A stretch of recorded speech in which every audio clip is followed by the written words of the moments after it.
Pengasuh Ponpes Al-Hozini, Kiai Haji Abdus Salam Mujib angkat bicara soal peristiwa ambruknya bangunan 3 lantai di pondoknya.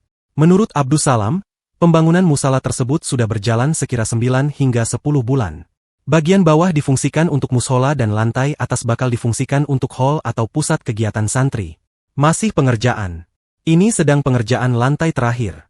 Pagi tadi dilakukan pengecoran di lantai atas, kata Kiai Salam, Senin, 29 September 2025.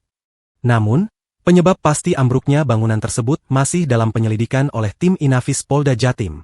Saat bangunan 3 lantai itu ambruk, disebutnya ada sejumlah santri sedang jemaah salat Asyar. Tapi dia juga tidak bisa memastikan berapa jumlah santri yang sedang berjamaah itu. Yang jelas tidak semua santri. Karena sebagian lainnya sedang beristirahat di luar dan sebagian lagi, ada yang masih mengikuti kegiatan sekolah di lantai bawah. Saya kurang tahu pastinya kalau jumlahnya berapa. Tapi seluruh santri yang berada di musala adalah santri putra, lanjutnya.